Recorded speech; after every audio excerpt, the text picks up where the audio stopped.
What's up? What's going on? What's good, everybody?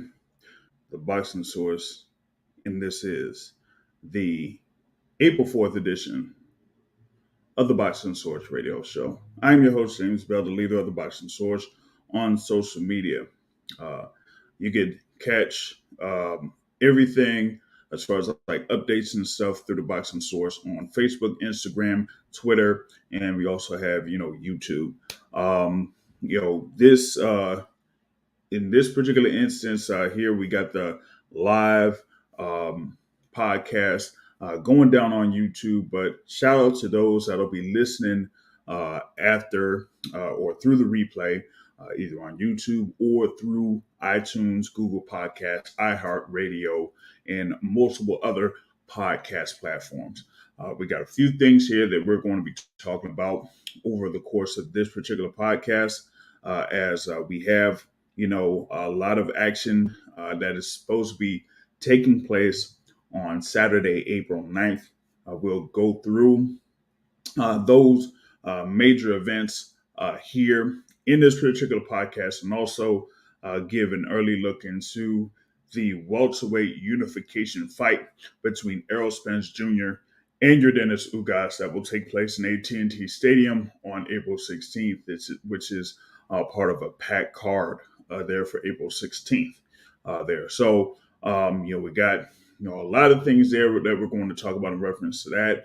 And then also, if we have a little bit more time, we'll talk about a couple of things that had went through in the news cycle over the course of the week. But, wanted to look ahead to April 9th. We have a good amount of action that's going down on April 9th. I wanted to start off with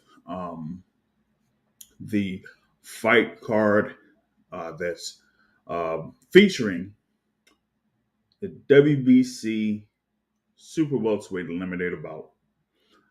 Erickson Lubin versus Sebastian Fundora. This one here is one fight that a good amount of fight fans have been waiting for in Erickson Lubin versus Sebastian Fundora. That one is taking place over in the Virgin Hotels in Las Vegas. It is a 12-round bout scheduled for 12 rounds for the interim super welterweight title for the WBC.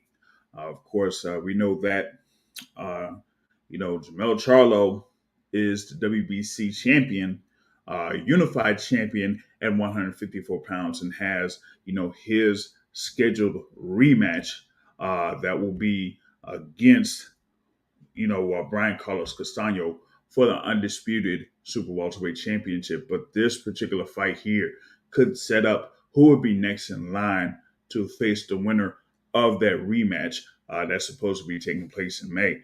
And this particular bout here has been something that has kind of like been brewing over the course of a few years, so to speak. Both of these guys are from the state of Florida. Erickson Lubin, they're 26 years old. Sebastian Fundora, they're 24 years old. Of course, Fundora is called the Towering Inferno. He's there pretty much at around 6'6", 6'5". They say 6'5.5" listed, but we know like those that play football, whether it was college or high school football, that they kind of like want to give you a little bit more as far as like your height is concerned, or maybe your weight or something when they list you on there. You know what I mean? But Sebastian Fundora is coming off a win against Sergio Garcia over at the Staples Center, where we got a unanimous decision victory. But I mean, he was getting tagged up by Sergio Garcia there, man. He was getting tagged up by Sergio Garcia. Erickson Lubin has that lone loss to Jermell Charlo when he had his first opportunity to try to win the WBC Super Welterweight Championship. But he is coming off that big stoppage win over Jason Rosario back in June of last year, which was part of that Tank Davis Mario Barrios card in Atlanta. And for me, man, this is going to be a real, as they say, slobber knocker of a bout. You know, um, I think that we're going to see something there with Sebastian Fundora that we probably haven't seen in this instance because he's going up against someone in Errol Lubin that has that amateur background, so to speak, and like I said, has a little bit of a rivalry of sorts within those amateur ranks with Sebastian Fundora. It's kind of like looking like Fundora over the past couple of years has been built up as the guy that could really be the next in line to really do something there at 154 pounds, I guess, for as long as he could be there. Like I said, he's at 6'6". I'm like 6'6" at 154 pounds. I mean, you have about very few amount of people in boxing that's about 6'6", 6'7", or whatever it is, and it's around 154, 160 pounds. There's been like a couple of other people out there recently that have competed in those weight classes. But Sebastian Fundora, someone that has thrown a lot of punches in bunches, so to speak, against his opponents. You've seen him against the likes of Nathaniel Gallimore and Jorge Cota, where they pretty much like stopped those fighters. You've seen him as part of that, Tyson Fury, Deontay Wilder card, the second fight that they had back in February of 2020, where he did defeat Daniel Lewis, but that ended up going a full 10 rounds. But this one here is going to be Fundora's fourth fight that is scheduled for 12 rounds. And like I said, he had a win over Sergio Garcia, which did go to full 12. But I mean, Sergio Garcia was tagging him up a little bit, but with Erickson Lubin, has kind of like slowly worked his way back into the fold to try to get himself in position to fight for the world title once again. I mean, he's had a silver title for the WBC. He won that against Terrell Garcia before his win over Jason Rosario, and now going up against Sebastian Fundora. This is going to be for the interim super welterweight championship. This kind of like is a situation where, since they're having a rematch for the undisputed super welterweight championships, there hasn't been an occasion where, you've had mandatories be honored for those title belts that, Jamel Charlo and Brian Carlos Casano have. So this kind of like is part of that puzzle to sort out the 154-pound division. And like I said, once they have that rematch that takes place between Charlo and Castano, then we'll see what happens next with those titles. But this particular bout here with Erickson Lubin and Sebastian Fundora, oh man, this is going to be, really a real, good little scrap between these two fighters. You know what I mean? So can't wait for that particular bout. That's going to be a good scrap as that is the main event for the card that's going to be on Showtime April 9th at the Virgin Hotels in Las Vegas. You also have there in the co-feature bout another 12-round bout between former world champion Tony Harrison going up against Sergio Garcia. That's right, the same Sergio Garcia that did have a decision loss to Sebastian Fundora, where, like I said, I thought Garcia was piecing him up. You know what I'm saying? Going up against Tony Harrison, who, is 1-1-1. That's right. 1 win, 1 loss, 1 draw in his last 3 fights. He had his last bout against Bryant Perella, where that was, a split draw. I thought that Perella was really doing some things there against Tony Harrison. Tony Harrison just didn't look like, the Tony Harrison that we saw in his bouts against Jamel Charlo, regardless if it was like, the first one where he won or even in the second one where he lost by knockout, where, it was just times where he just went to sleep. So as far as like in his mind or whatnot. So definitely looking forward to that particular bout. Wanted to get a guest in here to join in to the chat real quick. Coming up from Philly, shout out to YSM Sports Media in the building. What's happening? What up, Jay? Looks like I'm trying to get things going, man. Shout out to you, man. Linked up with you over in Philly last weekend, and chopped it up over there for a little bit, and I was chatting with a few guys out there. So thanks for the link out there, man. Hey, Jay, I didn't catch that. What you say? Now I was saying thanks for the link up in Philly last weekend, man. Oh, man, you know it's all love, man. Oh yeah, no doubt, no doubt, man. Just jumping in to talk about, April 9th fights coming up, man. Lubin, versus Fundora, and of course Tony Harrison there versus a Brian. Not Brian Perella, but Sergio Garcia, man. Those fights in the, super welterweight division. That's going to be a good little card there. That's going to happen on Showtime. Yo, that's actually a really, really good fight. I don't think people are giving it enough credit. Both fights are actually like 50-50. Uh, shit. Brian Perella made Tony Harrison look bad. Yeah. Um, Sergio Garcia made Sebastian Fundora look bad. Yep. So, yeah, both of those are 50-50. I favor Erickson Lubin, and I favor Tony Harrison, but honestly, they could go either way. Like, yeah, I don't even know. I just want to watch. Yeah, I mean, this is like another one of those cards where they feature, a bunch of these guys at 154 pounds. You have those two bouts that are, featured, and also, Brian Perella's on the card against Kevin Zambrano, and Jamonte Clark's also on this card, man. So it's like a whole bunch of, So it's fight. just a 54 card, huh? Well, yeah, pretty much, and you also have, my guy here, the young man over in the Washington D.C. area, Jaleel Hackett is going to be on this card against Jose Beloso.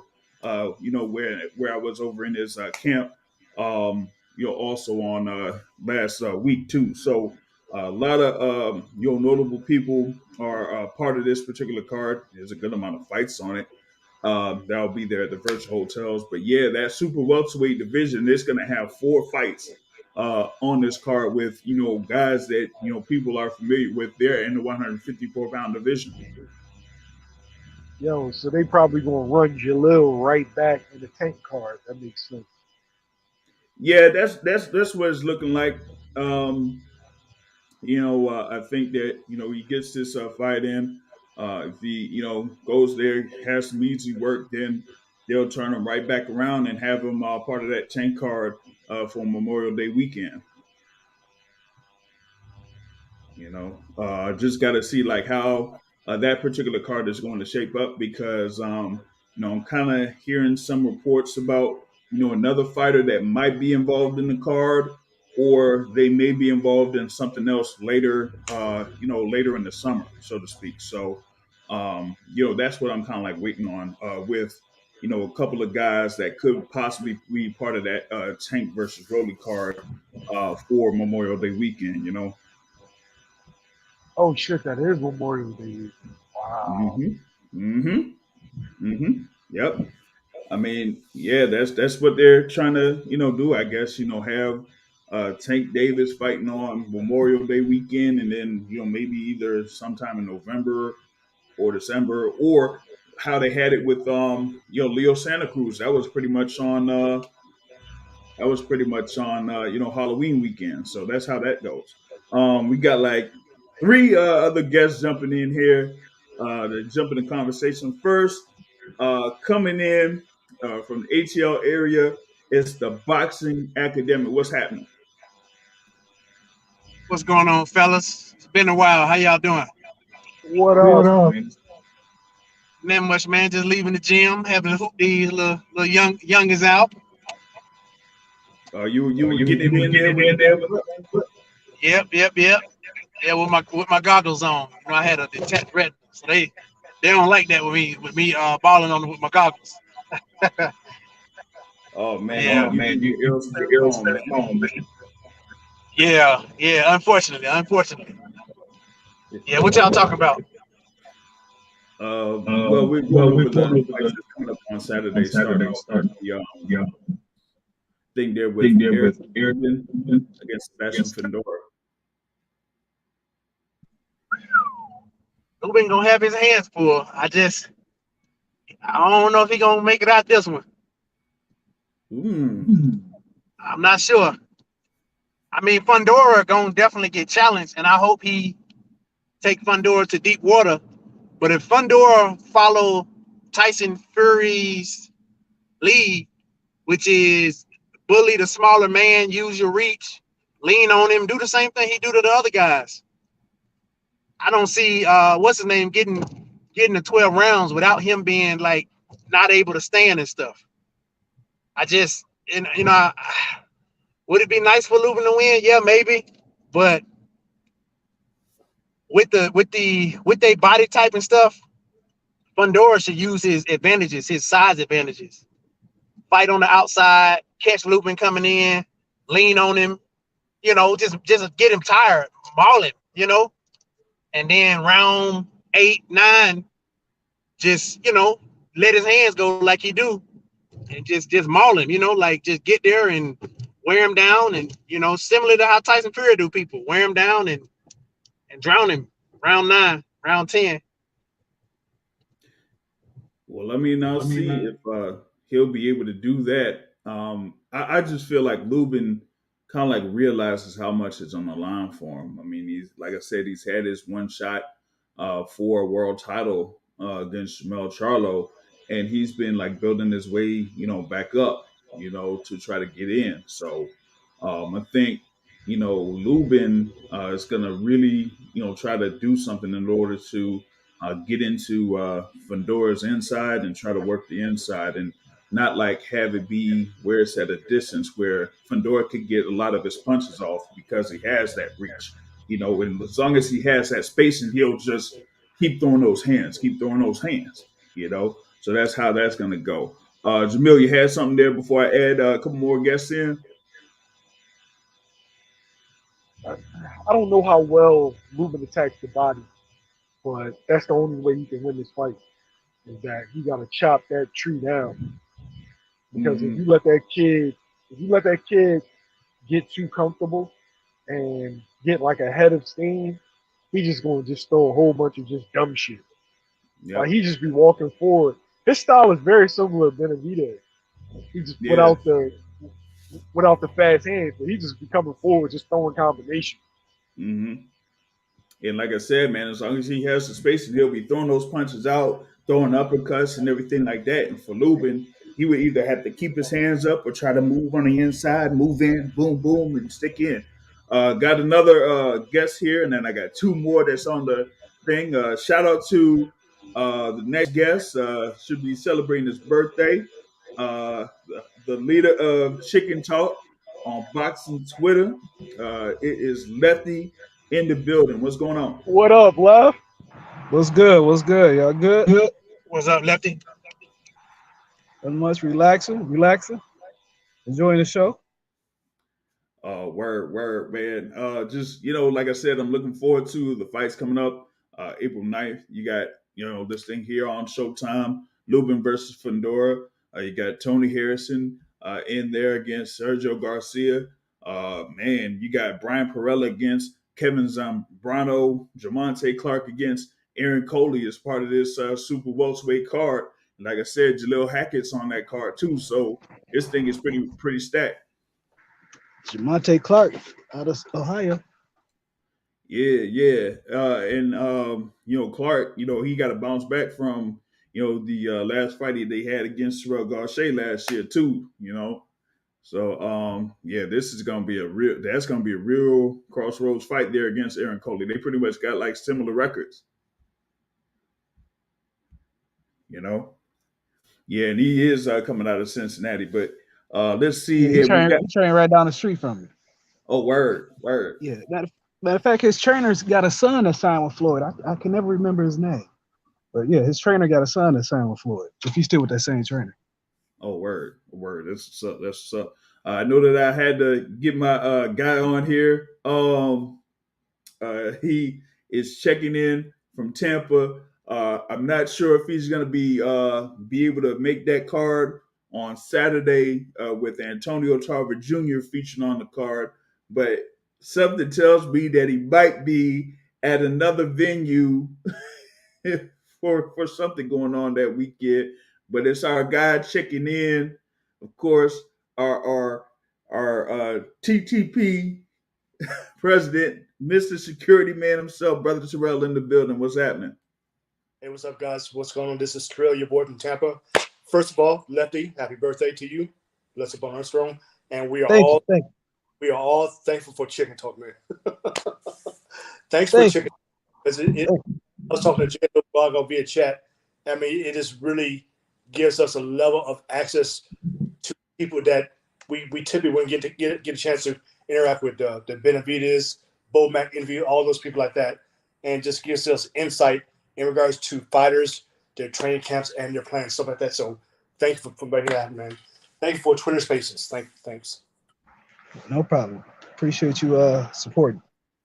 But yeah, just even this weekend with the Lubin Fundora fight, I mean, you guys were spot on in your analysis. Lubin has to stay inside. He has to stay inside. And me personally, I would beat that body up as far as Fundora. Lubin will be Fundora's best opponent to date. Doesn't mean that Fundora's not on a world level. He is a world level at this point. But Lubin will be his best opponent. And like I said, Jay, Lubin definitely recognizes the opportunity that's before him. He cannot afford a loss at this point. We know he lost against Charlo, first round knockout back in 2017, I believe that was. He's been on a 6-fight win streak, been training with Cunningham. He has moved this camp over to Vegas in before this fight, before this weekend, things like that. So good for him. We know those belts are tied right now with Castano and Charlo, who will be unifying very soon. So at this point, it's still hurry up and wait and get in line. But at the same time, you got to secure your position in line and get a win. So it's going to be a very interesting fight.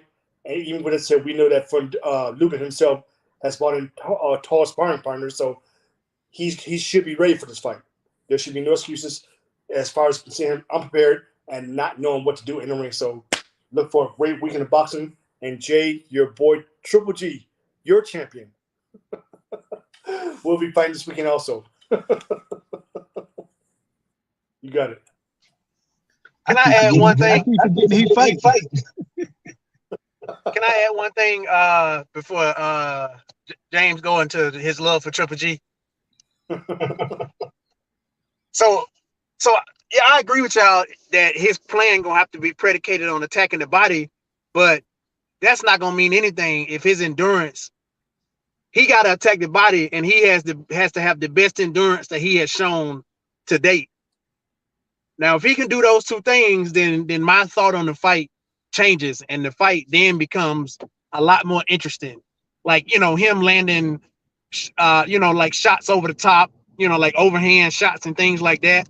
Mm-hmm. But if his endurance sucks, all this, he might win a few early rounds or make it interesting, but it's going to be all for naught. It's going to be the same prediction I made. If his endurance is good, it's going to be a great fight. It should be a good fight. That's all I want to add. It's both the body and endurance. Yeah, my thing with Lubin is if it's one thing for him, reference to endurance, hopefully Kevin Cunningham is, kind of like work with him on that. But also, kind of like work on timing. Like if you could see, what Sebastian Fundora is doing and then just try to either counter off that or try to just get in more, precise shots and then get away from what Fundora's offense is and just continue to do that, then maybe you could build up to what you really want to do in the later rounds. If you want to work the body early, try to, diminish the activity of Fundora pretty much in the mid rounds or mid to late rounds, then he could pretty much like try to work on that.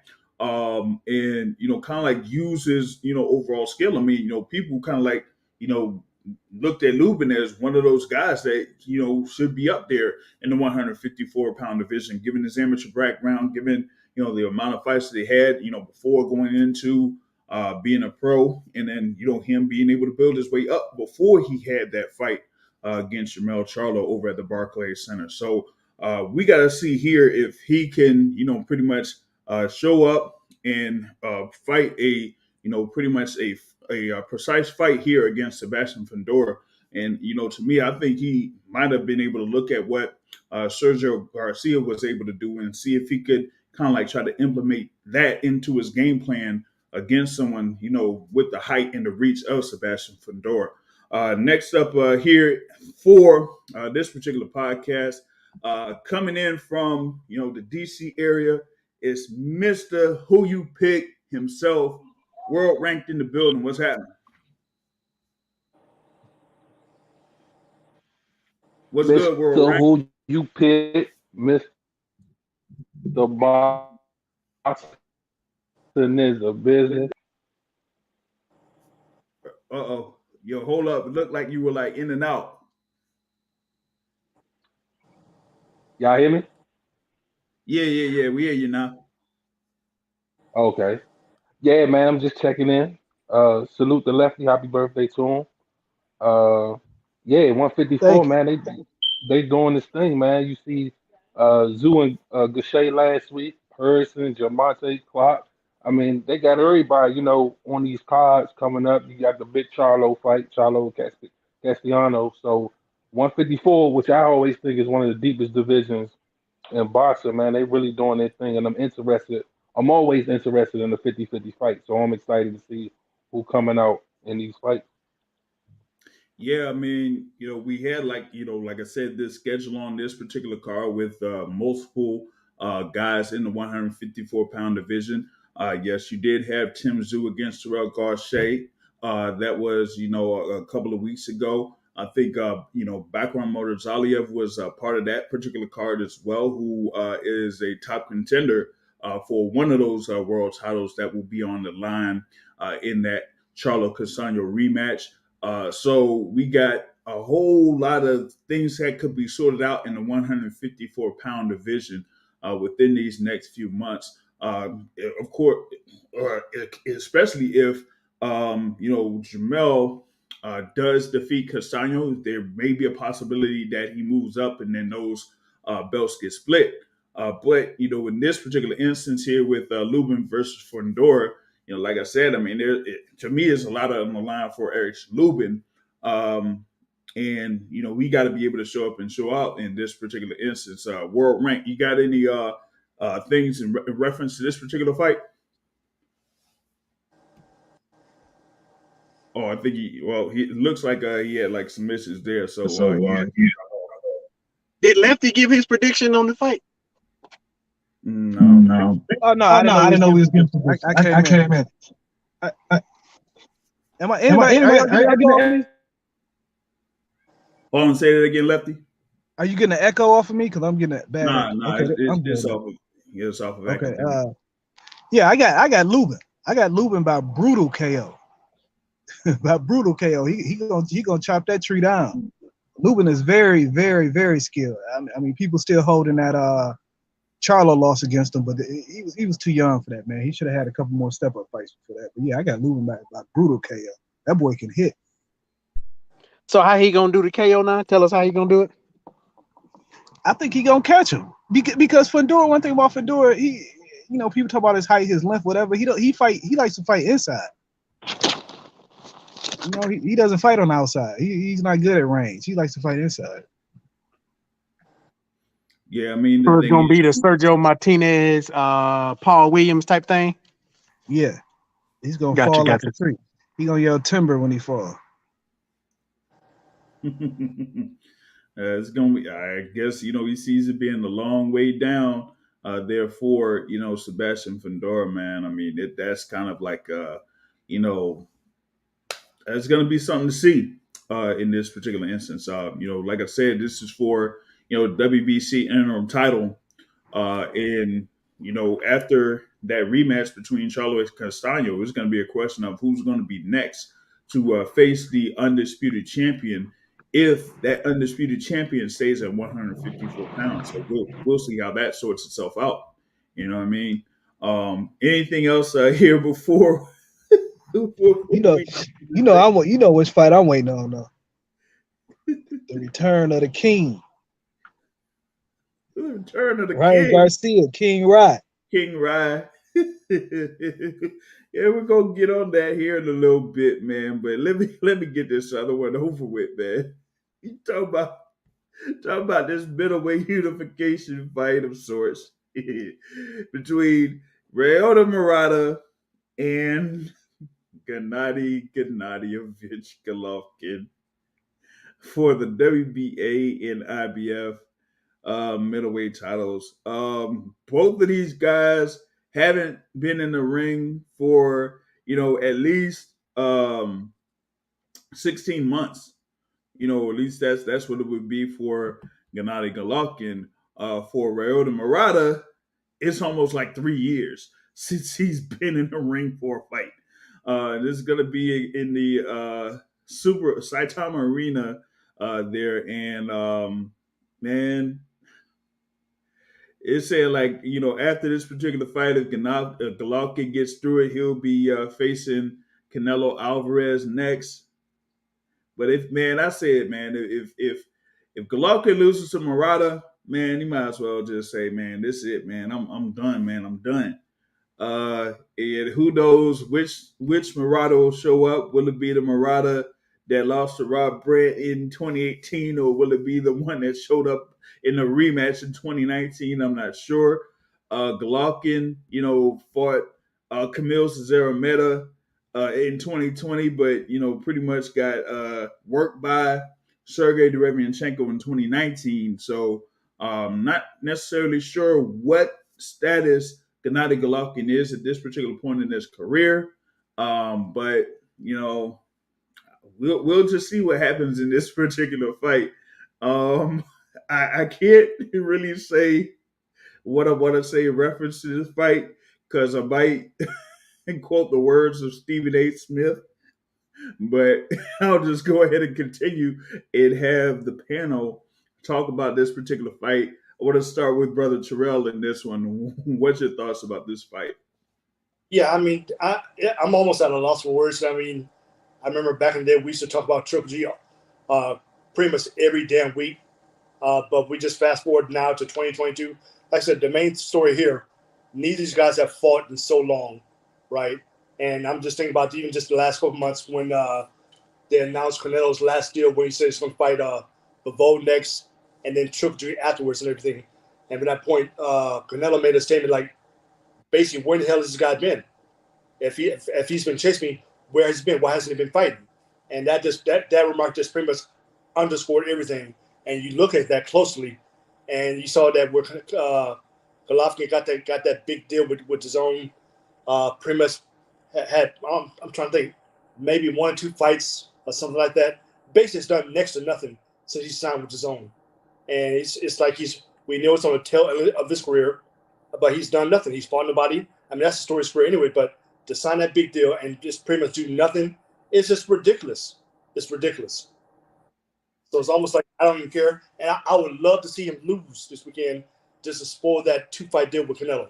I would love to see that. Definitely. Well, one person on here doesn't necessarily think that this could be a spoiler, but the other fight that would happen, next month could be a spoiler in a potential third fight between Canelo Alvarez and Gennady Golovkin. But like you said, when you talk about Golovkin and his deal with the Zone, like he, got I guess a deal where he gets some type of share with the Zone, and that ever since then, he's fought Steve Rolls, he's fought Sergey Derevianchenko, and he's fought Camille Cesaro. And we all saw what happened in the Derevianchenko fight. So, as far as like other fighters that have been there in the division that he could have fought, didn't fight him. Had Demetrius Andrade there on the Zone, didn't fight him. So it's basically like he said with Canelo Alvarez. It's almost like, where has he been? And it almost seems like it's been the same situation with Gennady Golovkin as it was, years back when he was there in the middleweight division building up his record. It wasn't that, he kind of was looking to be, I guess, the undisputed champion or whatever it is, or, the top guy in middleweight, but it was just to have that fight with Canelo Alvarez, I guess, just to have the fight against the biggest, fighter in the sport. So here it just looks like the same thing. It's not like, he's, fighting guys to try to, you know, um, be like the best middleweight and have those tough fights. But he's just fighting guys just so he can set himself up to fight Canelo again, which is kind of, interesting given the comments from Canelo Alvarez when he says that, oh, these other guys need to fight each other in order to quote unquote earn a fight with me. When, you got Dmitry Bivol, you got Gennady Golovkin, and we're like, okay, what have they done in order to earn a fight against Canelo Alvarez? But that's a whole another story in there. Shout out to Pound for Pound Sports Entertainment, listening live. For those that will be watching on YouTube, hit the like button. You can also hit the share button. Share this particular podcast, this conversation. For like I said, according to sources, this is the longest running boxing podcast in existence. All right. We can't really confirm or deny that, but we'll just say that it's the longest running boxing podcast in existence.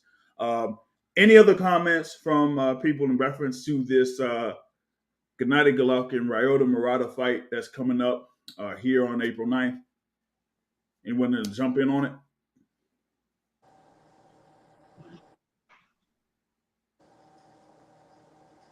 Oh, we're seeing if Lefty was in there, jumped in. Oh, you got something, Lefty?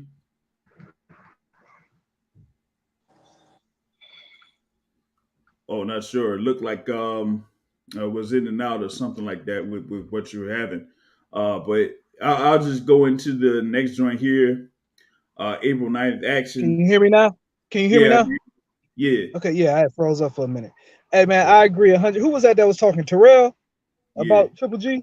I agree 100% with what Terrell said. This guy gets pass after pass after pass after pass for doing absolutely nothing. Absolutely nothing.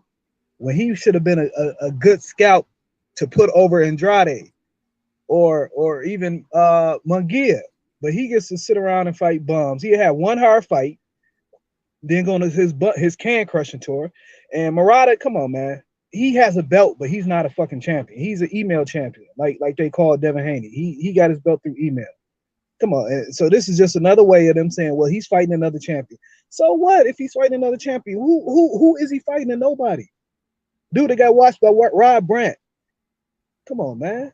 And they just keep giving this guy pass after pass after pass when he should have been served on the plate to make Andrade a bigger name than what he is. But he got the complexion for the protection, so it is what it is.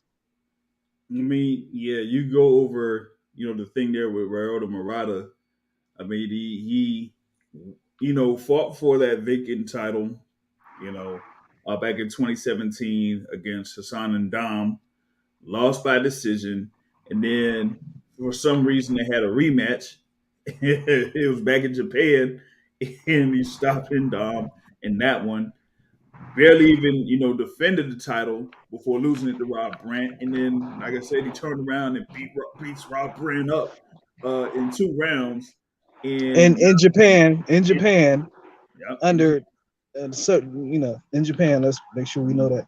But I also agree this ain't gonna be the upset. I think I think the Bivol is gonna upset Canelo, which is, in my opinion, is not gonna be that big of an upset. Personally. well, I mean, I kind of like see the thing there with that.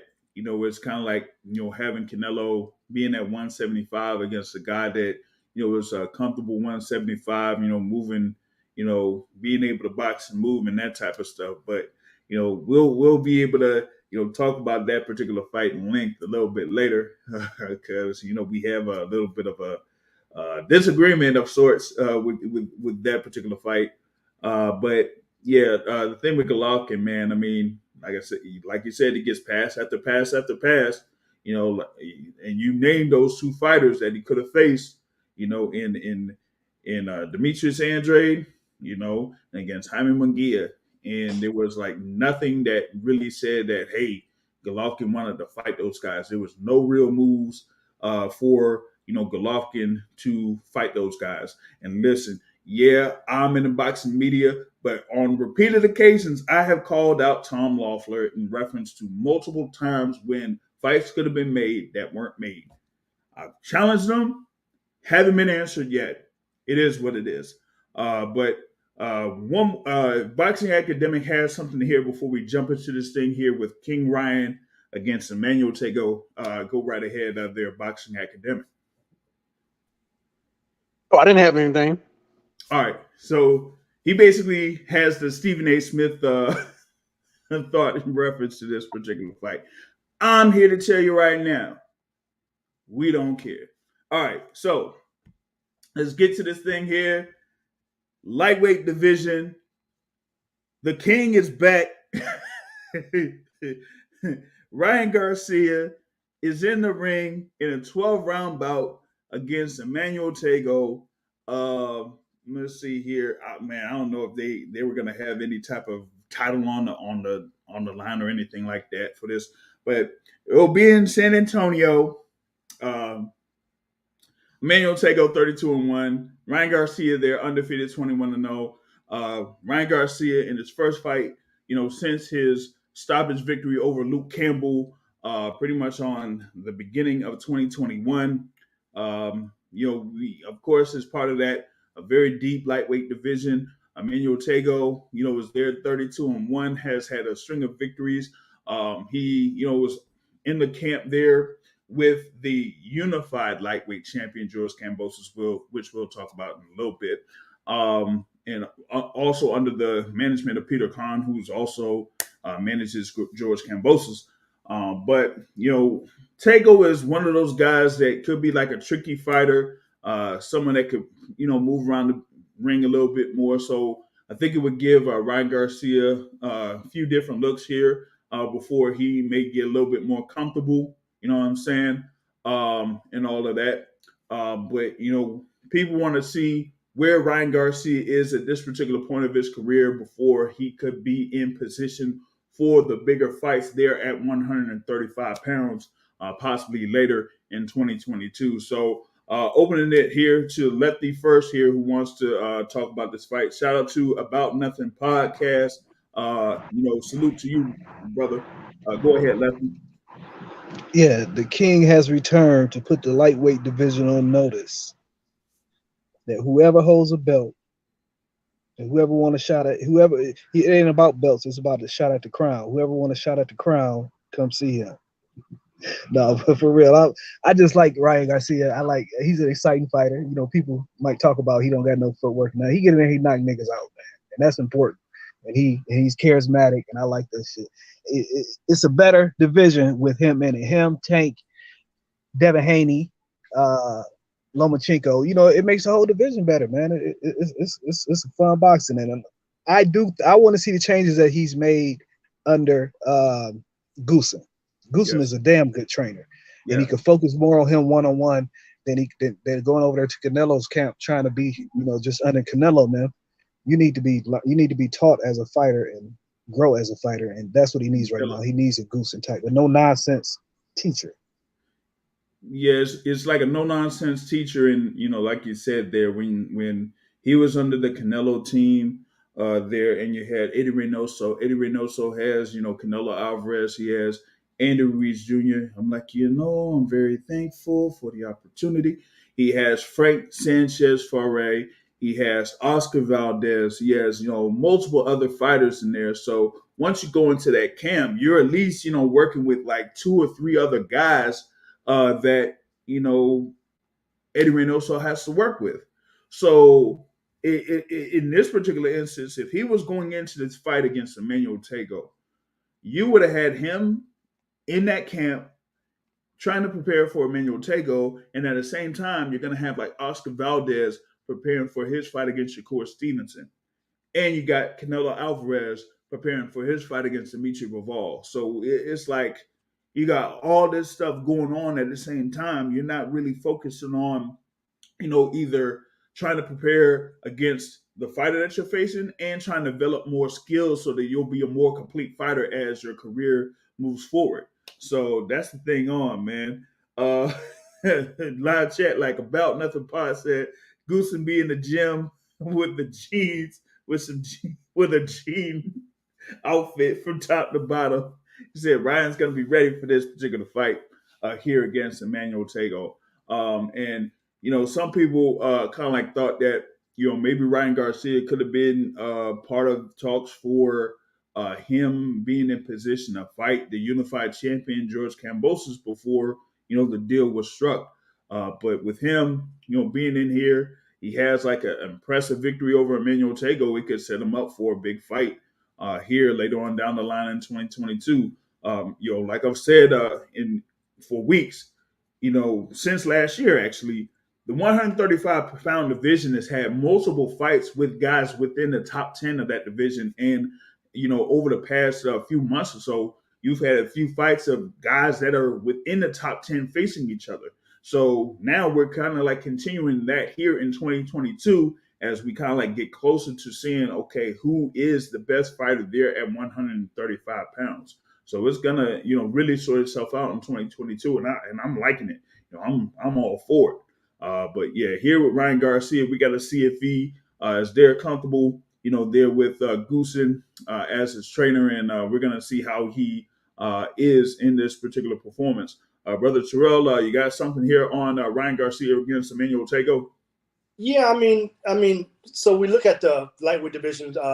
It's long been one of our favorite divisions with the last 2 to 3 years. It's a supposed four kings. We've all been waiting for these guys to fight each other, right? And we all know that Kambosos came in and kind of ruined that picture. But that's what boxing is. That's what happens in boxing, regardless of whatever reason for a win or a loss, right? So we look at King Ride. So great talent. And just to update you guys, since this podcast started, Ryan Garcia has added 5,000 more followers on Instagram. So you guys know that. But this is thanks to the #1 podcast and longest running podcast in the world. No, but seriously, I mean, I don't know what's going to happen with Ryan Garcia as far as getting the big fight. We know his biggest fight today was with Luke Campbell. He suffered a knockdown in that fight. Got off on the canvas to get a good win. That's his best win. But when does he get a fight with one of the top guys? I don't know. Is he ready for a fight with one of the top guys? I don't know. And when you look at the landscape of the lightweight division right now, we all know that Haney signed his deal with Top Rank, things like that, to jump on the fight with Kambosos. And neither one of you better not call me boy, or we're gonna have a problem. Boy.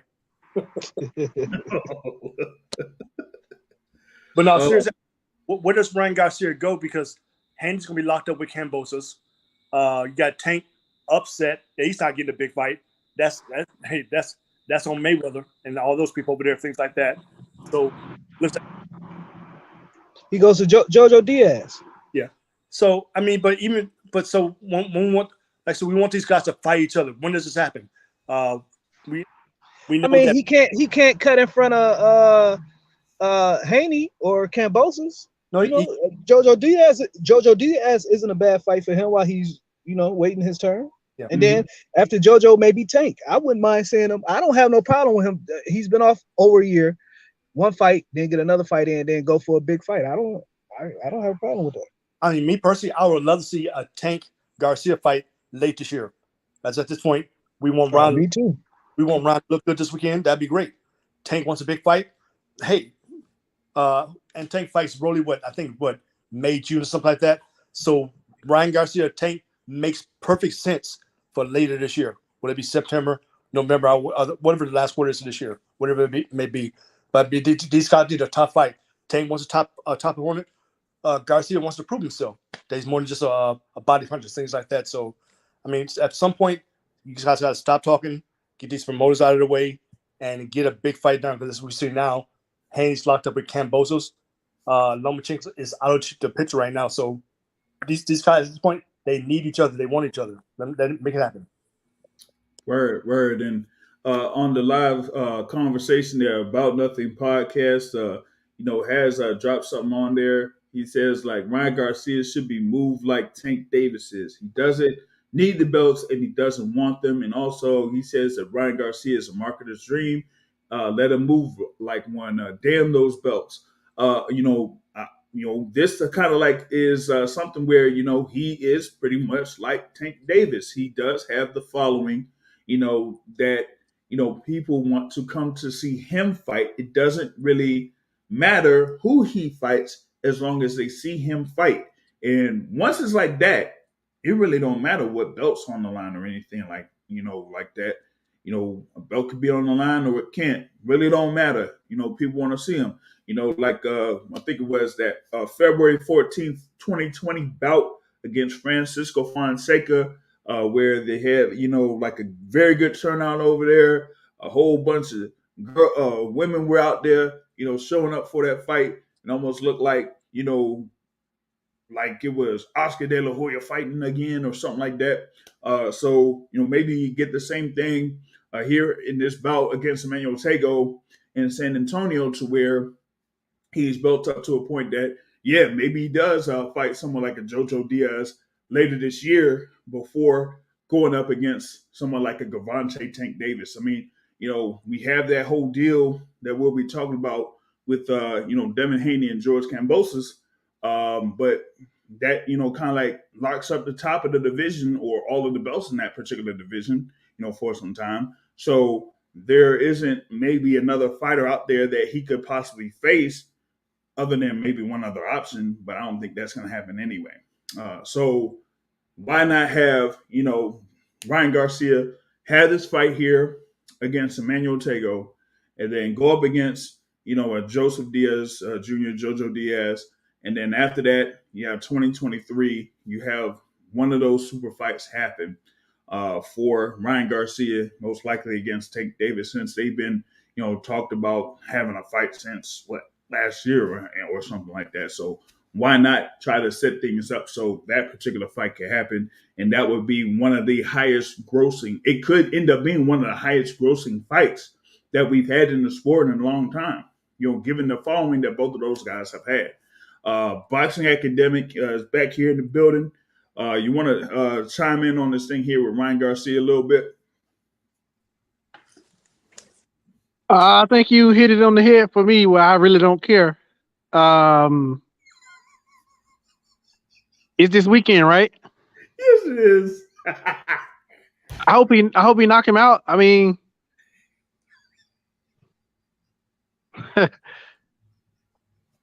I think it's gonna be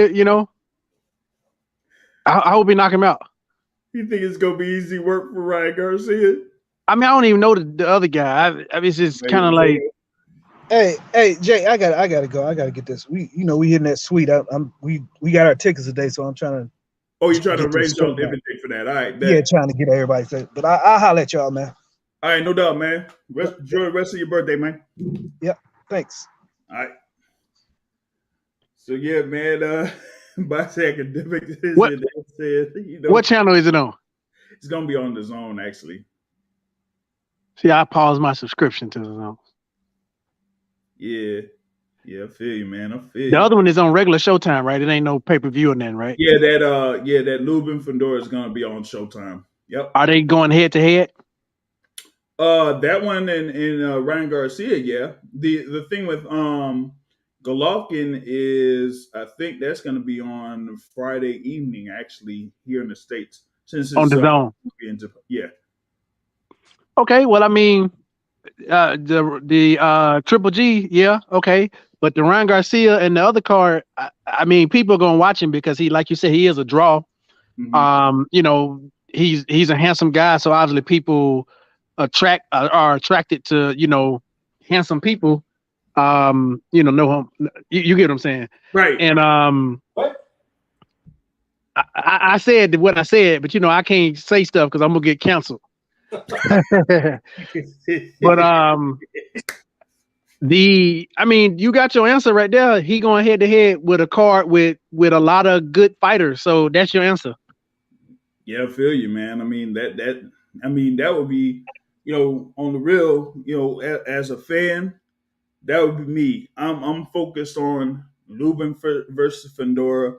If I have an eye on what Ryan Garcia does, and I'll be able to do that. But I'm really focused on the thing there for the thing for Erickson Lubin versus Sebastian Fundora, and also Tony Harrison, former world champion, there on the undercard. That's to me is like a pack card for me. So I'm really more looking forward to that than any of those other main fights that are supposed to take place there on that date. So kind of like just gonna see if Ryan Garcia comes in there and looks, very sharp, looks polished, and things like that. And then, like was said before, have him have another fight there with Goosen as his trainer to see where he has developed, through the tutelage of Goosen before going after any of those guys there in the top of the lightweight division. You know what I mean? So there's that. But that kind of like covers what's going to be happening on April 9th. Now looking forward to April 16th. Of course, headlined by that big event that Lefty is talking about. Errol Spence Jr. versus Yordenis Ugas, AT&T Stadium. Lefty was on there. He kind of like set up to book a suite over at AT&T Stadium. He was able to sell that out. I'm going to be in the house over there in Dallas for this particular bout. Errol Spence Jr., Yordenis Ugas. They've kind of like spoken a few times. Particularly, Ugas was part of a conference call earlier today with Hall of Famer and former multi-division champion Felix Tito Trinidad, and he kind of like went over him being in preparation for his fight against Errol Spence. Tito Trinidad, gave him a few pointers about, dealing with southpaws and stuff like that. He talked about, his time with trainer Ismail Salas. As I was able to ask him a question in reference to Ismail Salas as a trainer and his impact on how his career has pretty much like risen up to get to this particular point and to become a world champion. So you got him as the WBA champion, Errol Spence as the WBC and IBF world champion, and we all know how much is on the line in this particular instance. The winner has 3 of the 4 major belts and would potentially face the person that has that last belt, that last thing that you got to get in order to have all of the all of the rings or whatever it is, and to be the undisputed welterweight champion. So we have a lot that's on the line here, April 16th. Like I said, you had Yordenis Ugas on earlier in the conference call. Errol Spence Jr. did have an extended conversation there on the last stand with Brian Custer that posted on YouTube right now. So he goes through that fight in length, and also his condition with the eye injury and other things like that, and made comments about Yordenis Ugas being able to face Manny Pacquiao, and that he got Manny Pacquiao at the right time, and that he was watching that fight and saying, man, I would have been able to hurt Manny Pacquiao, and that could have been his fight to like catapult himself to being a superstar in the sport of boxing. But sometimes that's how the ball bounces in the sport of boxing. Sometimes you're able to take advantage of opportunities, and sometimes you're not. But in this particular instance here with Errol Spence, he's focused on going up against Yordenis Ugas for that unified welterweight championship. And like I told Yordenis Ugas, it's not just the matchup of those 2 fighters in the ring, but it's also a matchup of those 2 trainers in the ring, and Ismail Salas and Derek James there. So, I'm definitely looking forward to that particular bout. That card to me is very stacked. You got, Cody Crowley against Josesito Lopez there in the welterweight division. You got Razab Butayev against Iamana Stanionis. You got Yuri Yorkis Gamboa going up against Isaac Cruz Gonzalez. You got Zachary Ochoa against Brandon Lee I was able to speak with Zach Ochoa last weekend over in Philadelphia. You also have Jose Valenzuela, young guy there in the lightweight division, going up against Francisco Vargas. So you're going to have that Brandon Lee, Zach Ochoa fight and the Raza Butayev, Iamana Stanionis fight be shown live on Showtime, and then the other 4 fights will be on Showtime pay-per-view. So for me, that's a pretty stacked card, which even with me either covering the fight or just being there as a fan, I'd be there, just to watch all 6 of those fights, So that's going to be a big thing coming up there. First, I want to start off with Brother Terrell on, the main event there, Errol Spence versus Yordenis Ugas, and then, chime in on any of the other bouts that are part of that card. Yeah, I mean, for one, I want to get everyone's take on who's going to win this bout, because we typically do that in the lead up to a big fight like this. So, but I mean, it was kind of weird. I want to say weird. These camps have been pretty much respectful towards one another. No, in your typical lead up to a big boxing match, you got your sides going at each other, being nasty. Look at the Fury Wilder fights, the back and forth that we've enjoyed from as a boxing fan that we typically get inside of a boxing match that typically does not happen within other sports like that, where your opponents and the camps going back and forth with each other, things like that. You haven't seen that. I mean, a big part of this is the fact that Ugas is Spanish and speaks literally no English, things like that. So he really can kind of go back and forth, let alone understand what someone's maybe saying about him without the use of interpreters. And even with that said, thanks for your link that you sent on the your quick interview session with the trainers and stuff like that, just to compare those two together. I mean, this is a great match. We know that Spence comes as a younger fighter. But even though Ugas, I think, is around 35, 36, something like that, he's not a worn up. He's not a beat up fighter at this point. He's hungry. He has a huge opportunity in front of him, things like that. So, I mean, it's just a big fight in terms of styles. Your classic boxer. Even some small note. I was listening to a Sean Porter interview today, and he said one thing that stood out to him about this fight, the fact that Ugas is pretty much the same size as Spence. Spence is going to be looking down on no one. As far as size wise, he's right there with Spence, things like that. So that's something else of note as well. I mean, but style wise, I mean, we haven't seen Spence since over a year, I believe it is, something like that. So we all want to see what he has left, what he brings. Me personally, I think Spence is a great fighter, but I think he's on a decline because there's injuries, the eye injury, the accident, things like that. I mean, but at the same time, we will be able to see exactly what he has left in this fight coming up for April the 16th. So, I mean, me personally, this is a fight. I don't care who wins. I really don't care who wins. I just want to see a great fight. I don't have a favorite. I just want to see a great fight, and in hopes that we see a bigger fight down the road. So I hope there's no controversy, no myths, or anything like that. Just a nice, clean fight with a decisive winner. So that's how I see it. But even with the other cards, I'm definitely interested in seeing the well, you may laugh at me, Isaac Cruz and Gamboa. We know that Gamboa is older, but still I want to see he has something left in the tank.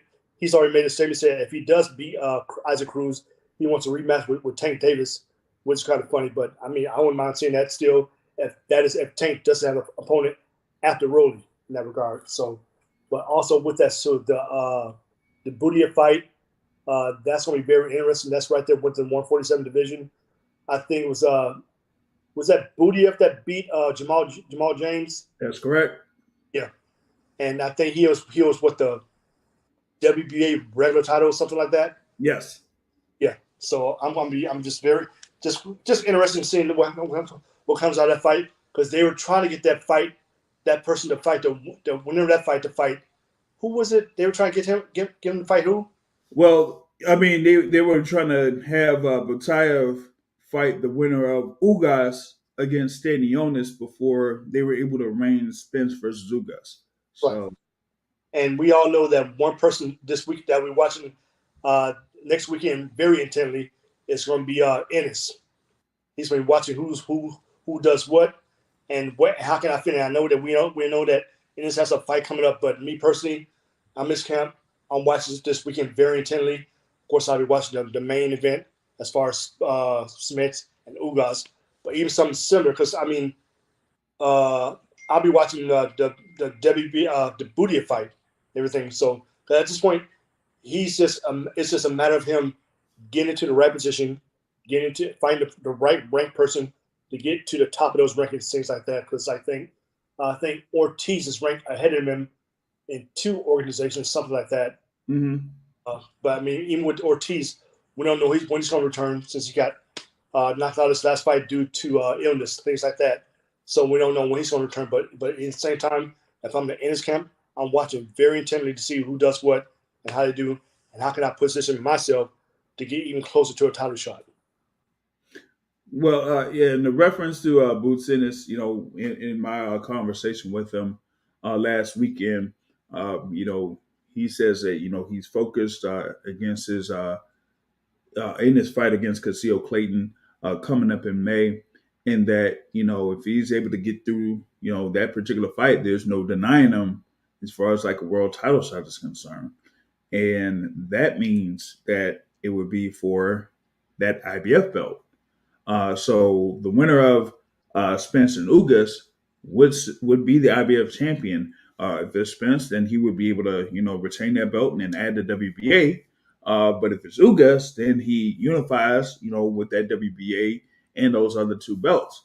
But with that being said, we know that with Boots Ennis and Casio Clayton, that's basically for a quote unquote interim version of the IBF welterweight title, and the winner of that is going to be next in line for a world title shot because IBF mandatory has not been honored for. Whew, man, I can't even really think about how long it's been since the IBF welterweight title has had the mandatory challenger. I think it was that Carlos Ocampo fight that Errol Spence Jr. had, So that particular belt has been, able to stay on Errol Spence Jr.'s hands for a while. And folks that know in the sport of boxing, the IBF really doesn't play that much when it comes to mandatories. So they were able to have Errol Spence Jr. hold that belt for a while. Of course, after his car accident, then he was able to come back, and he was able to come back to fight, Danny Garcia. You know, and then after that, he was slated to face Manny Pacquiao in the unification, but that couldn't happen. So here he's in the unification bout against Yordenis Ugas. And is like I said, it's going to be a good fight, and the winner is going to end up fighting for the undisputed welterweight championship. Shout out to YSM Sports Media, but soon and very soon, the people will find out that who has joined the quote unquote dark side or whatever it is. But that's a whole nother thing. Um, but you were talking about the thing there with Butayev and Stanionis. For me, I think Butayev wins that fight. Um, I'm picking Butayev by stoppage. Like his performance against Jamal James, man, he just walked down Jamal James and just beat him up, bam, bam, bam, bam. And I'm sorry, but I'm not quite sold that much on Iamana Stanionis to the point where I feel like he would beat Butayev. So I just feel like Butayev's going to walk him down and beat him down and stop him, and that's going to be that. Um, And I'll talk about pretty much like other fights later on down the line. I did have something, I think it was like last week, where I talked with Cody Crowley and Josecito Lopez. That hope later on the YouTube channel I might be able to post that. But I'll be able to break down those other fights on the undercard in the next version of the Boxing Source radio show. So I'm going to break that down a little bit more. But want to get comments from the boxing academic in reference to the Errol Spence Yordenis Ugas fight here, early preview there. So what you got, boxing academic? Well, I think these styles should make for an interesting fight. You know, Errol Spence to me has the ability to have the Bruce Lee style. He can change it up to fit or to mold to fight whoever he in front of. So against an Ugas, I mean, he could actually do a few different things in the fight, but I'm not sure which one he'll do until the fight actually gets underway. He could fight on his back foot, make Ugas follow him, which would be a less exciting fight, but he wins what would I call a pretty straightforward boxing match. You know, if he fights going backwards, he can do that and use his jab. He can win that fight. And, you know, Ugas, since he's a counterpuncher, that would make Ugas be really uncomfortable, and he wouldn't be able to do the things that actually are within his strength, you know, his strong suit. Or he could take the other approach and he could lead the action. He could make it an exciting fight, lead the action, which then gives Ugas opportunities to counter. He can, you know, keep his high guard, you know, slip, Ugas counter, then he counter Ugas, and that's going to be the most exciting fight that we'll see. If he presses the action, Ugas counters, he counters the counter, you know, that would be interesting. So I'm not actually sure what style he's going to use because, you know, he has the ability to use them both. And I think that's going to be, say it again. Yeah, to switch up styles. Errol Spence could have the ability to switch up styles. Yeah, but I think which style he uses is going to be really dependent on how well Ugas sort of does. Because let's say he does come out in the, you know, prevent defense and then walk Ugas into shots with Ugas following him and stuff. And let's say Ugas get a few good shots or something. Let's say Ugas does something that is good or something, or knock him down as he's walking back or something. You know, something like a fluke. Like, you remember Manny Pacquiao and Keith Thurman, where Keith Thurman was using his range and stuff like that, and he was winning the dang match. And then Manny Pacquiao caught him with that shot that Keith Thurman thought he was out the way of. So let's say something like that happens. Then I could very well see Errol Spence being like, you know, clearing his head in one round and being like, nah, I'm about to get to it. The same way, it could be the exact same fight that we saw with Keith Thurman and Manny Pacquiao, where Keith Thurman started off, you know, keeping his distance and thinking he could win a boxing match. And then Manny Pacquiao caught him. And then Keith Thurman was like, nah, I'm about to go and win this fight. Well, y'all remind me, I'm not saying Spence is one note, one dimension. I'm not saying that. But Spence's style is come forward. That's pretty much all he knows. No, that's not what he did with damn good at it too, though. With your boy. That's not what he did with your fighter that you like. What's his name? Ooh, Mikey. That's not what he did with Mikey. Nah, I would throw that fight out. I wouldn't even consider that because he to me, Mikey knows how to survive. He knows how to survive. He knows his angles. He knows not to take heavy blows, things like that. But other than that, Spence is a come forward pressure fighter, which if he's like that against Ugas, that goes right into what Ugas wants as far as being a defensive fighter, throwing his feints, trying to set some traps, things like that. We know that Ugas is not going to be scoring a whole lot in this fight. He's not, unless Spence gets out of control or something like that. But Spence is a pressure forward fighter, but he's damn good at it. Well, I'm saying Spence has the ability to do that. Like, yes, you can say that was not coming to him, but to me, his discipline in that fight showed me that if he wanted to do that, he could fight a quotation marks boring fight and outbox you. That's what that showed me. What I hope happens, I mean, I don't hope it happens. What would be the most exciting fight if Spence came out wanting to control the distance and fight a boxing match? Ugas catches him with something big, and Spence is like, I got to get to it. And then Spence started doing him like he did Sean Porter, which is out Sean Portering Sean Porter. Spence was leading with low blow. He was like, I'm gonna take it to you. And like you said, it would bode into what's his name's favor because he gonna get more shots. But then Errol Spence gonna throw more shots. That's what I hope happened. It start off like slow. He catching with some, Errol Spence crank it up. Ugas catching with a few shots. Errol Spence crank it up, and then it's just fisticuffs. A good back and forth fight, like you said, the Sean Porter, fight ended up being. I mean, that one, was very close up until the knockdown scored by Errol Spence on Sean Porter. And that pretty much was the difference in the fight. Hopefully it doesn't kind of end up like the Errol Spence Danny Garcia fight, where initially it started off as an action fight or whatever it is, but then Errol Spence started to take over. He started to see those shots coming in from Danny Garcia, like the left hook coming in and the right hands coming in. And then he just, pretty much coasted like on the second half of the fight where Danny Garcia just pretty much gave up. He just didn't see anything where he would be able to get himself back into the fight.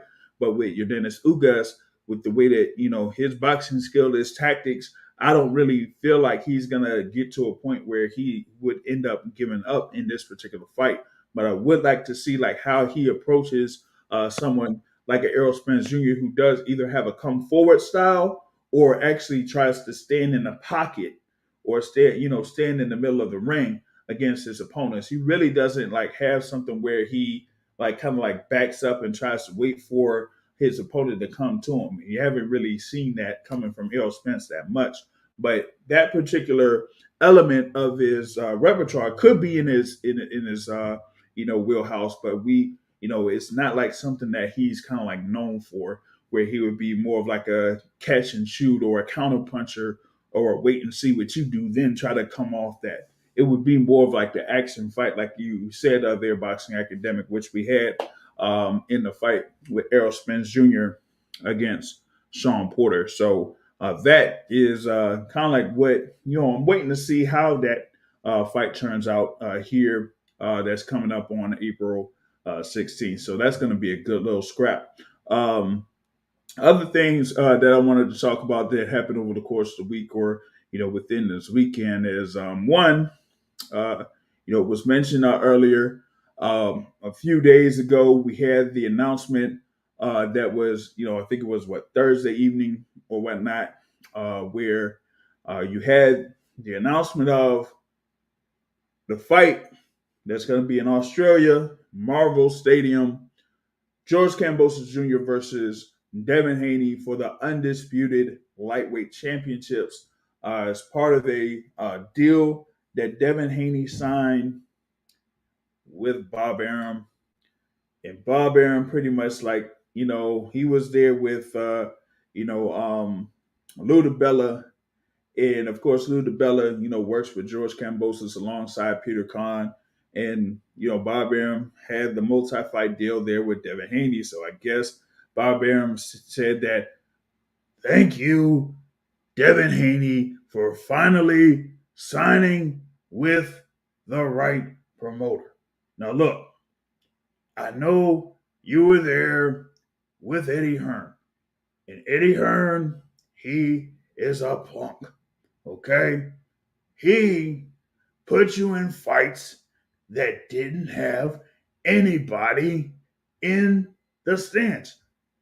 With me in Top Rank, we will make you the biggest star in boxing. You know who I've had. I've had Oscar, I've had Manny, I've had Floyd, I've had Crawford. I know I messed up with Crawford, but that's a whole nother story. But I got Shakur Stevenson. He's in a big fight. And now I have you here in a big fight against George Kambosos for the undisputed lightweight championships. So I guess that's what it works out to be here. That's coming up in June. That's going to be the first fight. It's part of a 2-fight deal. Um, I think the financial things, some reports are out like uh, Devin Haney for this first fight is like getting maybe 2 million or something like that, and George Kambosos is getting 10 million or whatever it is. I gotta look it up, to confirm the stuff. But Devin Haney pretty much is saying that he would do anything he could in order to make this undisputed lightweight title fight happen because he pretty much, I guess, was tired of people talk about he was quote unquote email champion when it wasn't his fault that Vasyl Lomachenko didn't end up honoring the deal after winning the WBC title when it was vacated. I mean, yeah, he wanted to go ahead and have a unification belt. Okay, cool. But I mean, it was Devin Haney that pretty much had to hold the short end of the stick, so to speak, when getting that title because he was slated to face two mandatory challengers. I don't think that really was honored, because other fighters didn't want to fight him. But either way, Devin Haney wasn't really getting the respect as being a world champion that he should have gotten because he was able to go through, a tournament of sorts to try to win a vacant world title before the WBC just pulled it, from under him, so to speak, in 2019. So now he finally gets this opportunity to fight for the undisputed lightweight titles against George Kambosos Jr., who, had his performance there against Teofimo Lopez to win those belts. But will he be able to do it again against someone that is, I guess, to me, really determined to become the undisputed lightweight champion? I want to open it up, this discussion with Terrell on this particular news here real quick. Yeah, I'll say this. I mean, when they posted that picture last week with Haney and Aaron together on the plane, I mean, honestly, that looks so odd. It just looks so odd for just apparent reasons. Just an older white dude. We know Aaron's history, whose voice you just actually yet again.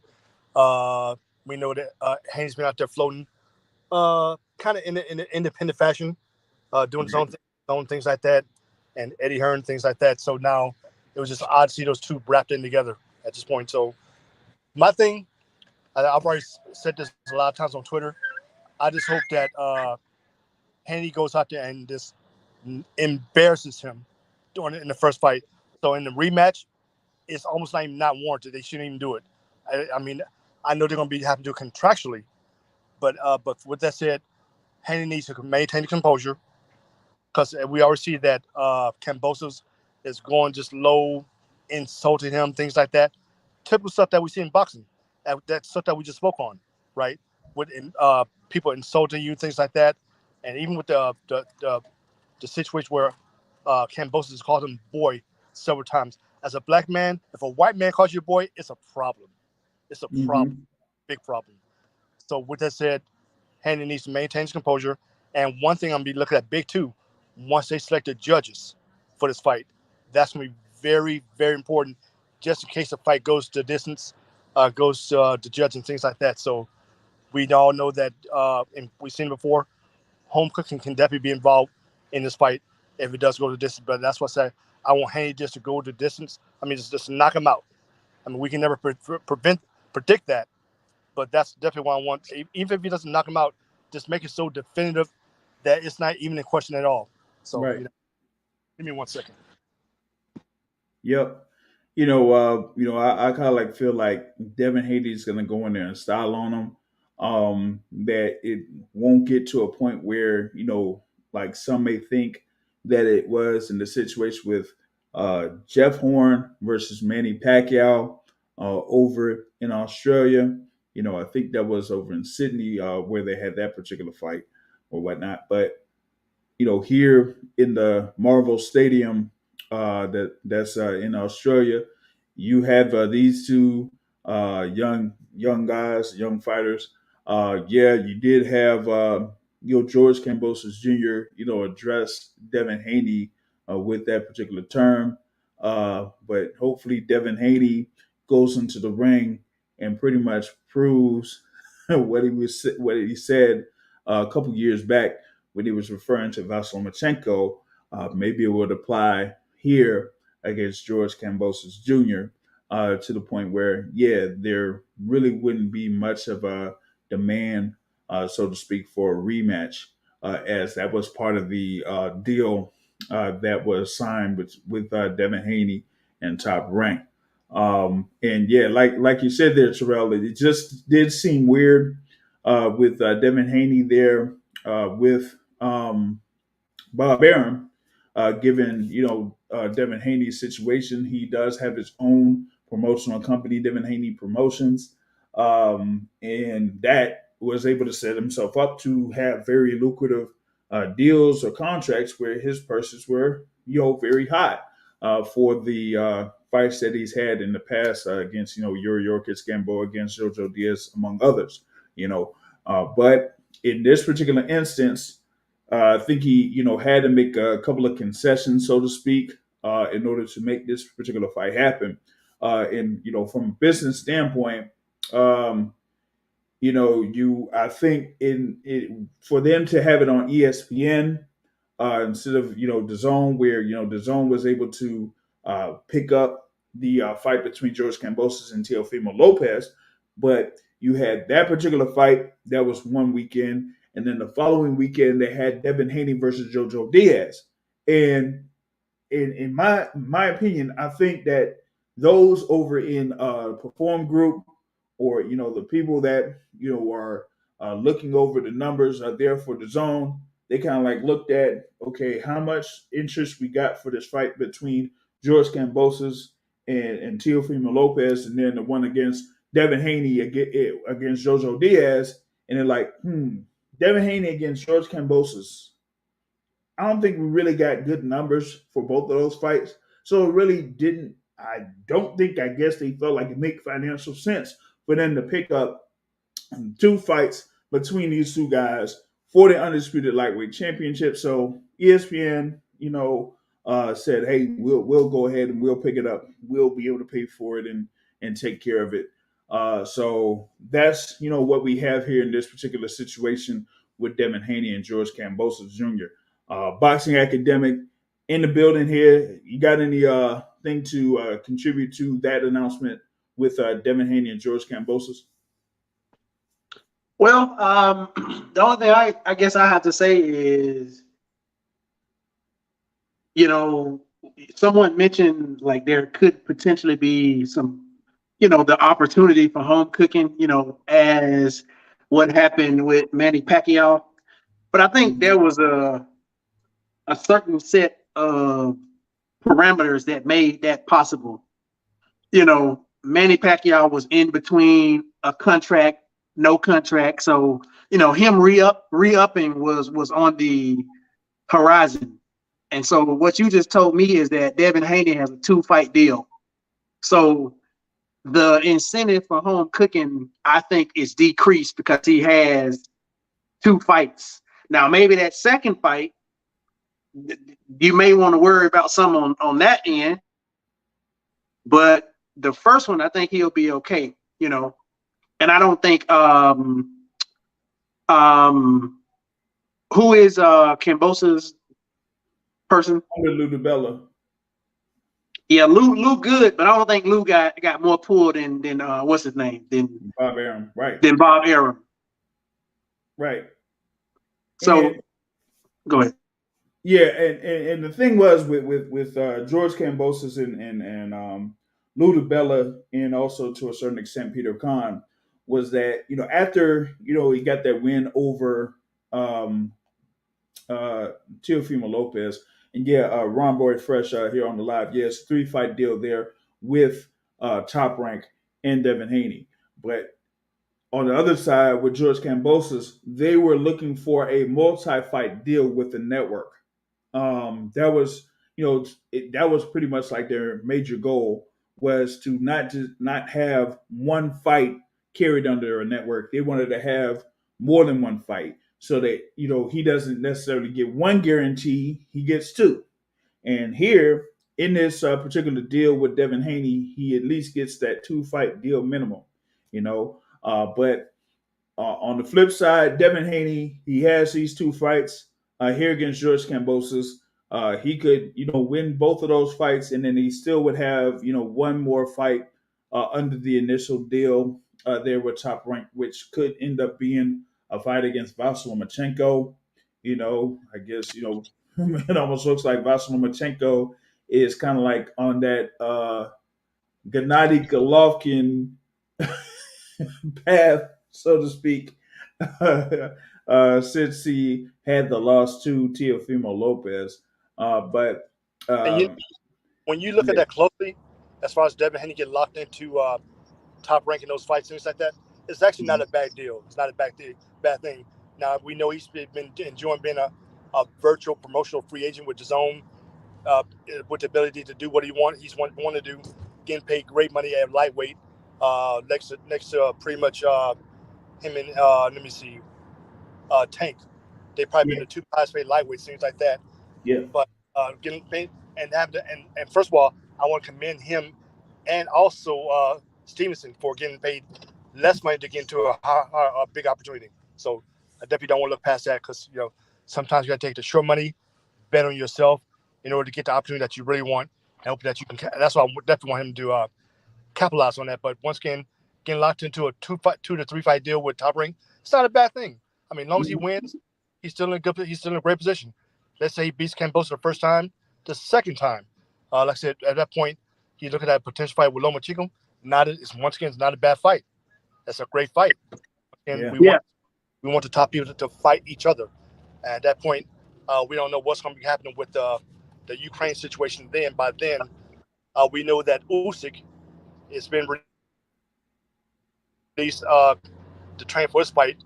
So we don't know what Lomachenko is going to be doing by then. I mean, by this point, this is what, April. The first Lomachenko, first Haney Kambosos fight is June. The second will probably roll up around probably towards the end of the year. yep, So that'll be wrapped up this year, hopefully, barring injury, things like that. So whatever happens when Haney in his third fight of their deal, it's going to be pretty much the first quarter of next year. We know that. But once again, it's not a bad deal. At that point, my second fight, he's going to be great. That money he's lost at this point for the first Kambosos fight, he's going to make that back. He's going to make that back. So once again, this is a great deal. Sometimes you got to sacrifice, bet on yourself hmm in order to set yourself up for a future bigger opportunity. So not a bad thing. Not a bad thing at all. yeah. I was gonna say from the way y'all describing both of these deals, it seemed like they both are winning because maybe it's the promotion, maybe it's the demographic, maybe it's a lot of things that's going for it. But how many other champions who are in Kambosos' position, who are like on an island by themselves, get an opportunity to float on a network and get eyes and make more money, which could, even if he lose the belt, which could still propel him to be sustained. Why don't that happen with other people? Like, that's what I'm wondering. Like, he's winning obviously, but I mean, it's a few things that's going in his favor that you wish that other fighters would get, because hmm him losing, he's still winning. Whether he loses his fight or not, he winning. Obviously, Devin Haney winning just by his ability to get those 3 fights, and then maybe he re-up if he like it. Maybe he don't. Maybe he go to another promoter. But why don't other fighters get sort of this? Other fighters who are on an island get this sort of deal that Kambosos got. Well, I think that Boss is kind of like had like a jackpot of sorts over the past year and going into this year. He in the well, the year before, like it was like 2020 or whatever it is. He had his decision win over Lee Selby to make him be the IBF mandatory challenger for the lightweight titles. And then, at the beginning of the following year, you had Teofimo Lopez, talking all that smack about Top Rank, this and that, or whatever it is. So that kind of like opened the door for that particular fight again between Lopez and Kambosos to be in a purse bid, where Top Rank made a bid, Matchroom, Eddie Hearn made a bid, and then Triller made a bid that pretty much blew away all those other bids. So Kambosos was looking to make a really big jackpot move off that. But of course, Triller didn't end up, having the fight. So we kind of like had a little bit of a financial loss there, but he still went in there, still executed, still was able to defeat Teofimo Lopez to get those unified lightweight titles, and now he is in this position to have this lucrative deal with Lou DiBella Promotions or DiBella Entertainment, so to speak, and Peter Khan alongside Top Rank with Bob Arum. So that is a big win for him because, like I said, they were trying to secure a network deal and get the most lucrative network deal possible, and I think this is what they ended up getting there. Shout out to Ron Boy Fresh in the live chat. He says that you won't see an immediate rematch between Devin Haney and George Kambosos because he feels that Lomachenko got next. So we'll see how that works out there. If this two-fight deal between Devin Haney and George Kambosos somehow gets broken for Lomachenko to insert himself into that equation. I got a comment based off of Ron Boy comment. His other comment said Haney made the best decision hands down because all the straps is on the top rank side at 130 and 140. So guess what? Devin Haney could move up to 140 and in 2 fights become undisputed. That is possible. Because we know it's not that hard of a division in terms of, people Overall getting net. undisputed in a year, over 365 calendar days, you can become undisputed in 140. So maybe this is the best decision. Well, I mean that could be possible. The thing with the top ranked side that especially at 140, much more so than 135 because of the amount of top fighters that are at 135 or not as many within the top ranked banner as are at 140, where you had, of course, Josh Taylor signed with top rank in order to fight for the undisputed championships against Jose Carlos Ramirez. You got to think it's Jose Zepeda that's in there, a few other fighters within the 140-pound division that are signed under the top rank. So you got a lot of fights that you could have there at 140. But also, you do have a good amount of fighters that are on the PBC side at 140 pounds, including Gary Antoine Russell, Brandon Lee, Subrio Matias, among others. But, I think there's much more depth within the top rank side at 140 pounds in comparison to 135 pounds. So, I mean, yeah, you do have, Lomachenko there, but after that, it really isn't that much left down there. But we'll see what happens here with Devin Haney and George Kambosos. Like I said, their first fight is in June, that first Saturday in June over in Australia, so to speak. So we'll see how that sorts itself out. Now, one other thing here that I'm going to get into, it's official, right? Gervonta Tank Davis, there he is going to be facing Rolando Rolly Romero. It's going to be scheduled on Memorial Day weekend, May 28th, the Barclays Center in Brooklyn. I haven't seen anything where it says that tickets will be officially on sale, but we had on the Rise podcast with Coach Calvin Ford, Coach Kenny, senior that's on there. That Kyle talked about Tank pretty much starting his camp up. That he's starting up his camp this time is going to be in the city of Baltimore. I know that in his previous fight he was over in Florida training, but here he's going to be training in Baltimore for his fight against Rolly Romero. Of course, Rolly was scheduled to be in the fight for December, I think it was December 5th, over at the Staples Center, now the Crypto.com Arena, whatever the hell they calling it. But of course, they removed Rolly Romero. They inserted Eastside Cruz, and Tank Davis was able to get through that particular fight. He did have a hand injury, so to speak, suffered in that fight. But we'll see how that basically goes. Now here against Roland Romero, of course, the biggest story coming out of this is that people say that it is going to be the last bout under Mayweather Promotions, or at least the last bout in that initial contract with Mayweather Promotions, and that he likely will be full time being under Al Heyman for his future fights. And everybody's talking about, oh, Floyd Mayweather did this, he protected him, and all of that. And if you talk to Coach Calvin Ford, if you talk to Tank Davis, if you talk to Floyd Mayweather, it's that they pretty much had a plan for Gervonta Tank Davis for him to get to this particular point. Now it's about time for him to go to that next step and that next level. And after this fight against Roland Romero, it's going to be where he'll pretty much be like a pay-per-view star, So that's pretty much how it is. I know here in the live comments that Ron Boy Fresh said that Davis is too protected and this is no way a pay per view worthy fight. But it will do good numbers at the Barclays on a holiday weekend. Well, good thing Leonard Ellaby is not on here, because Leonard Ellaby will probably cuss you out or something like that.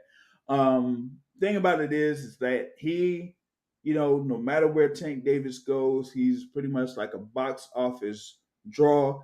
He was able to draw numbers in Atlanta, when it's times against Yuriorkis Gamboa, and against Mario Barrios, and then he had his fight there over in Los Angeles against Isaac Cruz, where it was basically an event. And that's the same thing that I told Coach Calvin Ford on a previous episode or previous conversation on Chicken Talk on Twitter, where you had Coach Calvin Ford and Coach Kenny speaking with the people on Twitter in reference to Gervonta Tank Davis. And I told him, like Floyd Mayweather would say, listen, when I fight, it's not a fight. When I fight, it's an event. And that's basically what it is here with Tank Davis. The thing with Barclays, they're likely going to be having tickets open for sale. I think closer to like 6 weeks before the fight.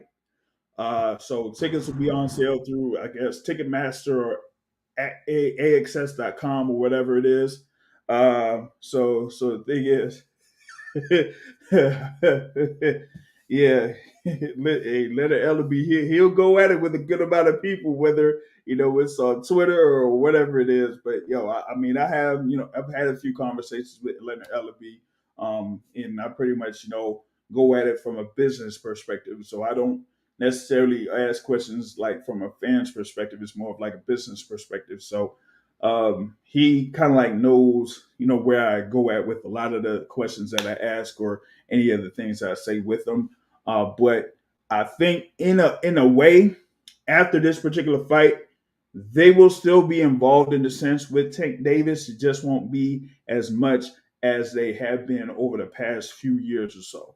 But here, he has his fight against Rolly Romero, and a lot of people are looking who don't like Rolly Romero feel like he's gonna get knocked out.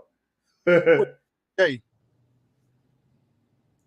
Jay, Yo, can you clarify the rhetoric that's out there that with Tank and TMT? Basically, the rhetoric states that Tank wants to leave TMT because he's upset that he's not getting the big fights. Right? Is that necessarily true? And because like if that's true, it's kind of funny that he's on the right side of the street per se, whereas he can't get the big fights. So is that true, or is just or that they really want him just to grow him up in the pay-per-view market, and then from that point become a separate entity by himself yeah. and himself in that regard?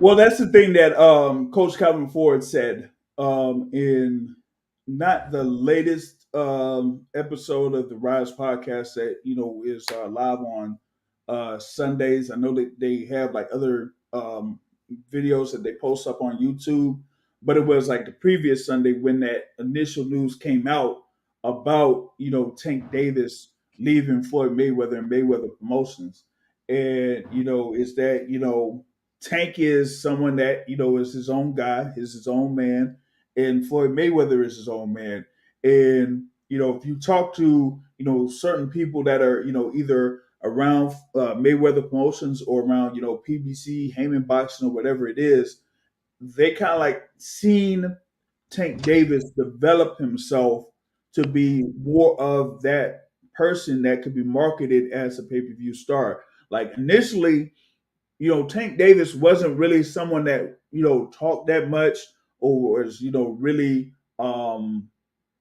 someone that you could like talk to extensively for an interview or that type of thing. But over the course of time, he's kind of like developed that, and that was kind of like where they said, okay, now that he's gotten this stuff down, now that he's kind of like, cleaned himself up in a sense, okay, he's ready to be, the package is complete. We're ready to, you know, deliver that package or put that package out to the public and to the media and to the sponsors and say, hey, we got ourselves a superstar of sorts. We were talking about Ryan Garcia earlier. Now you have here with Gervonta Tank Davis as that other superstar in the sport of boxing. And so he wants to kind of like say that, hey, okay, I'm ready. I can market myself. I could, say that I'm the fighter that does everything that other fighters that have been superstars have been able to do. So that's where he's at in this particular point of his career. And Calvin Ford kind of like explained that at length over a week ago when that initial news came out.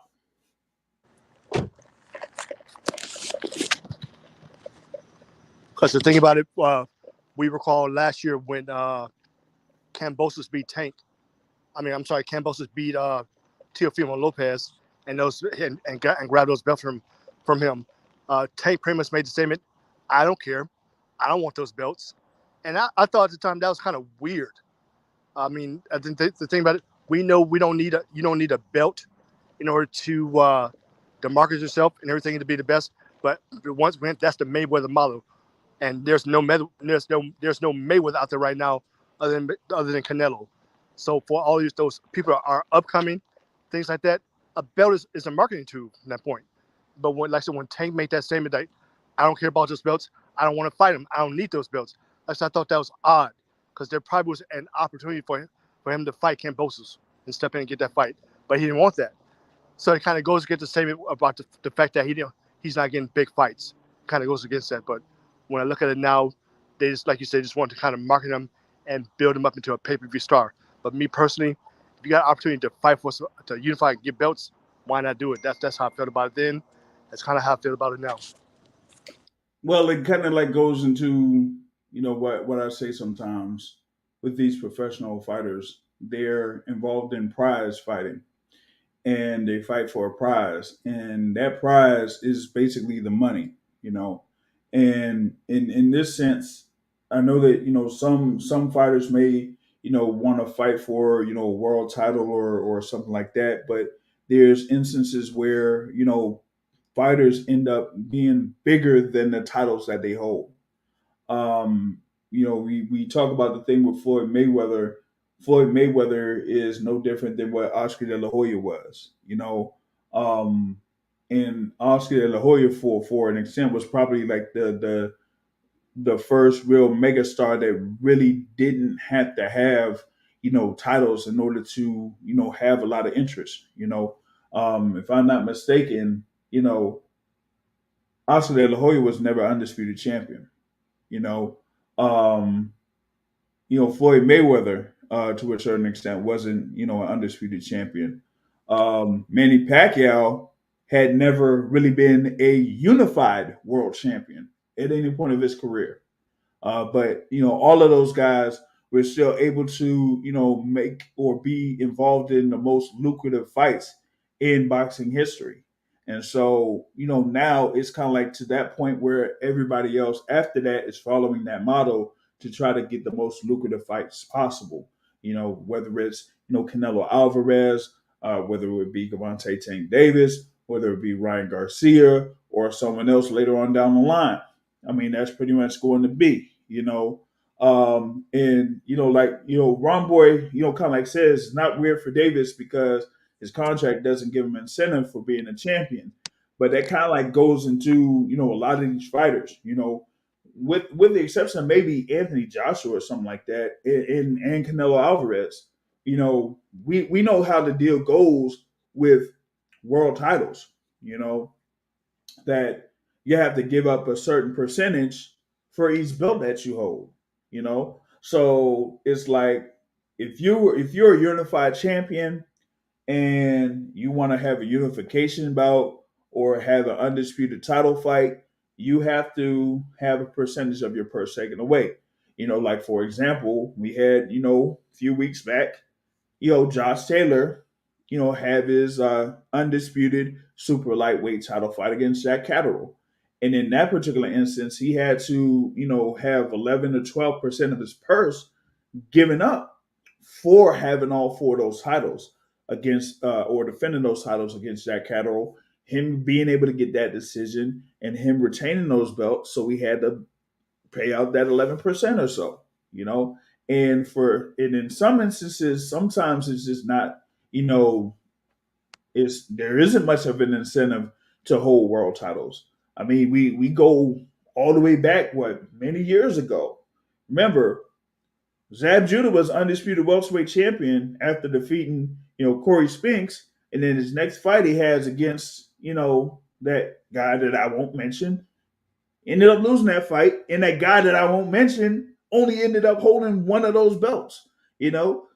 So for in many cases that you have fighters that are so big that they really don't need titles in order to kind of like raise their status up. That's pretty much it. And like Ron Boy is saying there in this live convo, the incentives that some of these fighters get outweigh the sanctioning fees, for most boxers. And so it's like that's what it is. So you always will have some of these fighters that will quote unquote fight for glory or fight for the notoriety of being a world champion or being a unified or undisputed world champion. But there's also other fighters that have built themselves up to a point where their following makes them bigger than the belts. And I think here with Gervonta Tank Davis, you pretty much getting him to that point where he could end up being bigger than the belts. Yeah, it's kind of when you go into depth about that. When I look at the Haney Kambosos deal, with Kambosos get all that money, he's gonna need all the money to pay all the damn sanction fees. Well, I mean, he'll get all the money to pay the sanctioning fees, but the way that it's as lucrative as it is, that pretty much is a plus for those sanctioning bodies. Yep. The more money that is given out for that purse, the more money that's being paid to the IBF, WBC, WBA, and WBO. So they're like, hey, bring it on in, bring it on in. I've said this before and I'll say it again, man. I mean, I don't know what it takes, but there's gonna be some day where I'm gonna be able to figure out how to create a sanctioning body, have a board of directors, and then we go put in some money. We go create a belt, and then we go have rankings for each division, create belts for each division, and say, hey, here's our world champion. This guy is a world champion, and he's gonna have a fight against another guy, and then we'll talk with these promoters, and we'll say, hey, you see if you had these two guys fighting for this belt, and whoever holds this belt, they're gonna have to give us a percentage. There's gotta be a way to do it. Cause I'm like, yo, check it. Like, check this, right? Like, I mean, what we have last year, 2020, right? The WBC created a bridgerweight division. Come on, Yeah, come it's on, man. crazy. A bridgerweight division, You have a world champion in the bridgeweight division. You have rankings in the bridgeweight division, and the champion has to pay fees in order to keep that belt. So, I gotta figure it out. I'm telling you, man. I don't know, man. It might be before the end of this year, but I'm gonna figure out how to create a section in my It's like they create a whole brand new revenue stream with that division. Yeah, Well, man. Like I'm like these divisions, were created at some particular point. I mean, I guess first you had I think it was the WBA that was first, or either the WBA or WBC, was first, and then it eventually broke off to like two, and then two became three, and then three became four, and you have all these other things. You got an IBO title, you got Ring Magazine, you know what I'm saying? I mean, Ring Magazine has a title. I wonder if, they get, fees for, having someone hold that world title. You know what I mean? yes. So, I'm like, man, jeez. Yeah, I think, they almost had like the thing there with PBC. They almost like came up with something where they could have a belt for each division there too, I mean, I'm telling you, I'm gonna figure out a way to create do it. But yeah, back on the thing there with Tank Davis and Rolly Romero.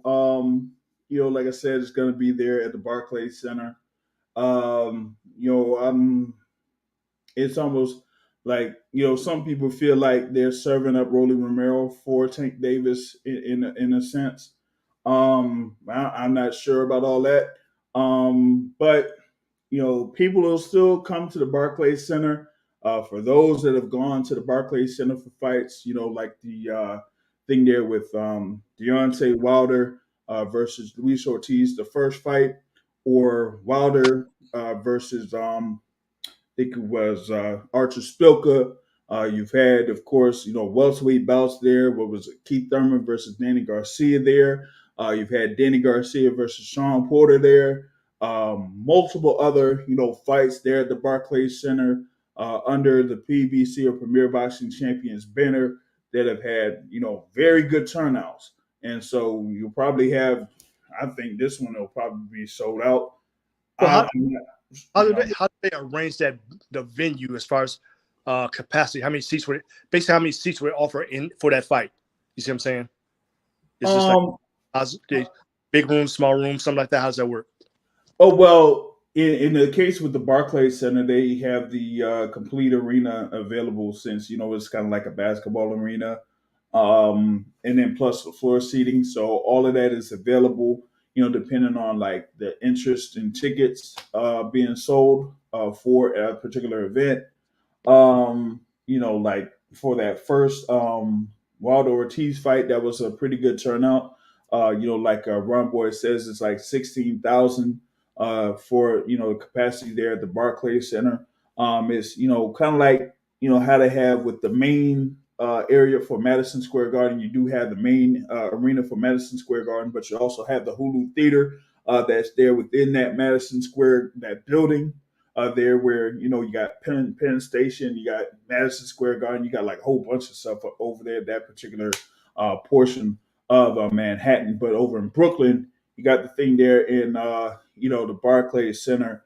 Tank Davis, Ron Boy says it'll be over 14,000 easy. Like I said, if they build this up like it's an event, man, like I told some folks, man, the women will come out. The women will show out. You know what I'm saying? You're gonna have the ballers out there. You're gonna have the athletes coming out there or whatnot. So folks will show out for this event.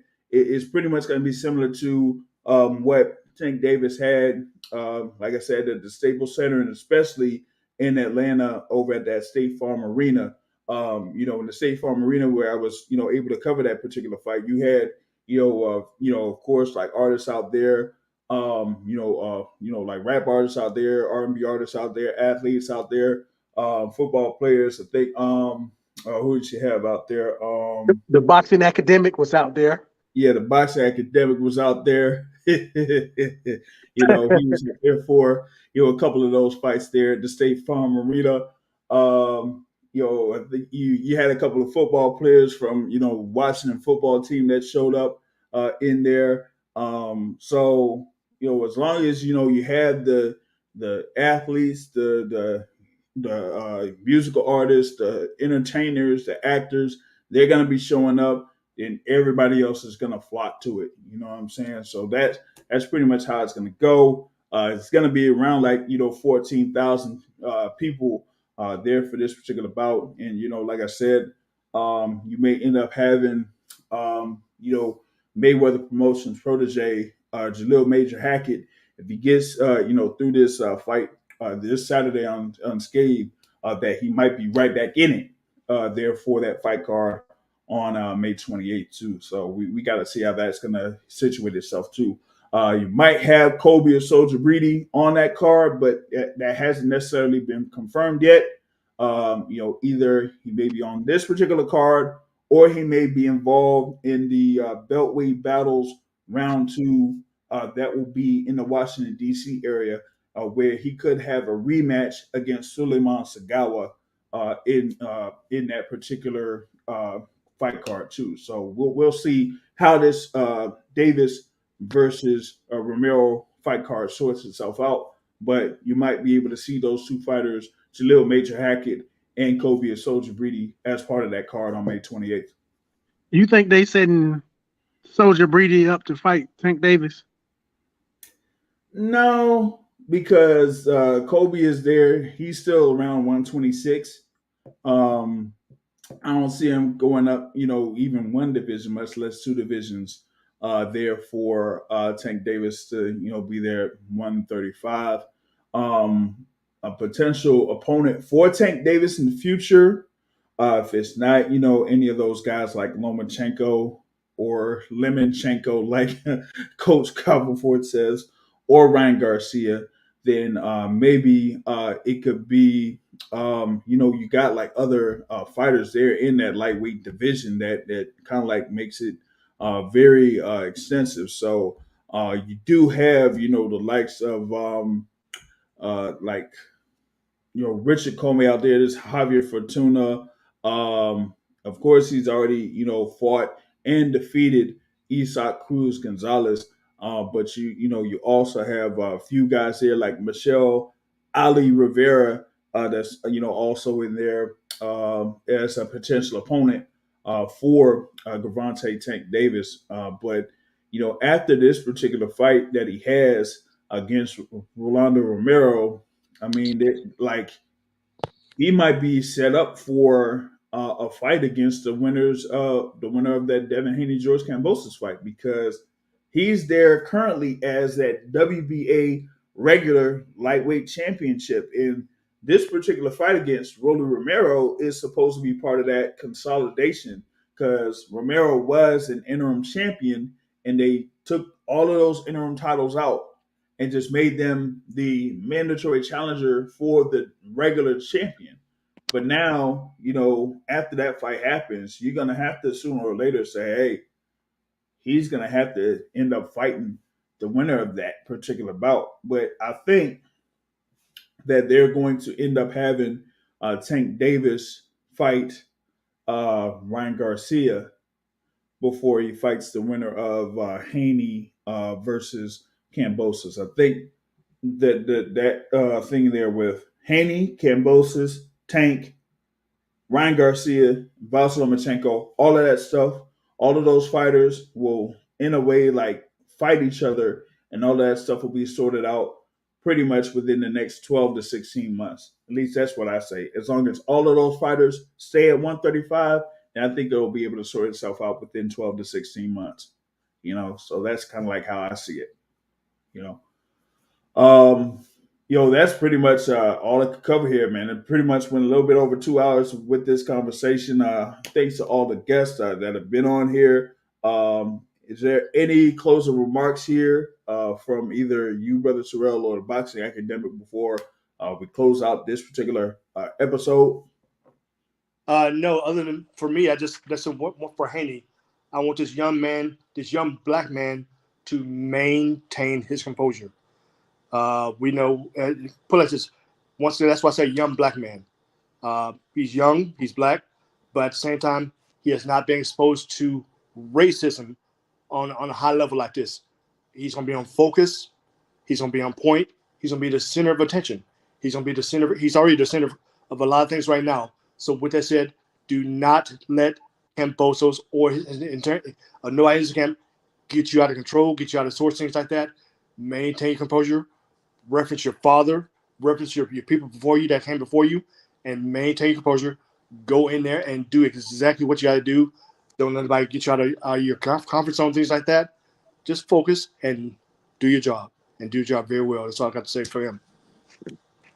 Gotcha. Anything from you, boxing academic? Nothing too much. Just looking forward to the fights this weekend.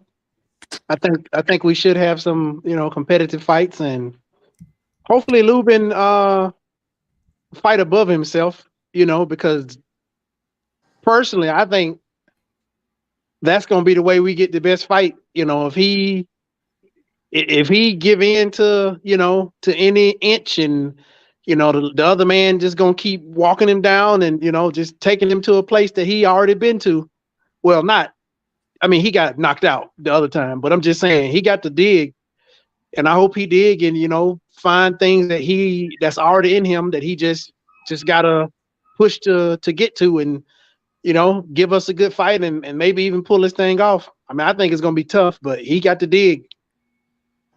Yeah, I just feel like, with Lubin, he just has so much on the line here. He was able to do very well against Jason Rosario last year.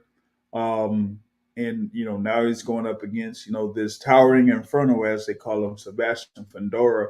And I just feel like he kind of like feels like he knows how much is on the line here in this particular bout, and that he's going to be very focused. He's going to show that the level of experience that he has uh, in fights of this magnitude should be able to carry him.